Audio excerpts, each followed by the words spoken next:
Sheikh chilli के कारनामे। नमस्कार दोस्तों, स्वागत है आपका मनोरंजन कहानी। एक दिन शेख चिल्ली कुछ लड़कों के साथ अपने कस्बे के बाहर एक पुलिया पर बैठा था। तभी एक सज्जन शहर से आए और लड़के से पूछने लगे, क्यों भाई, शेख साहब के घर कौन सी सड़क गई है? शेख चिल्ली के पिता को सब शेख साहब कहते थे। उस गाँव में वैसे तो बहुत से शेख थे, परंतु शेख साहब चिल्ली के अब्बा जान ही कहलाते थे। वह व्यक्ति उन्हीं के बारे में पूछ रहा था।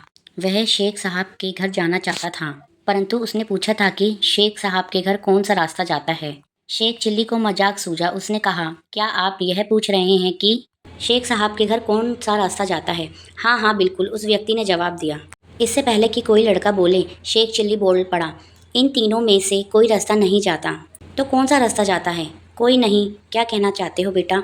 शेख साहब का यही गाँव है ना? वह इसी गाँव में रहते हैं ना? हाँ, रहते हैं, इसी गांव में हैं।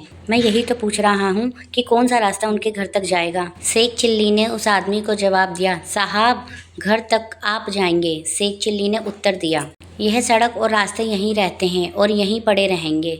ये कहीं नहीं जाते, ये बेचारे तो चल ही नहीं सकते। इसलिए मैंने कहा था कि ये रास्ते, ये सड़क कहीं नहीं जाती, यहीं पर रहती है। मैं शेख साहब का बेटा चिल्ली हूँ। मैं वह रास्ता बताता हूँ जिस पर चलकर आप घर तक पहुंच जाएंगे। अरे बेटा चिल्ली, वह आदमी प्रसन्न होकर बोला, तू तो वाकई में समझदार है और बुद्धिमान हो गया है। तू छोटा सा था जब मैं गांव आया था। मैंने गोद में खिलाया है तुझे। चल बेटा, घर चल मेरे साथ।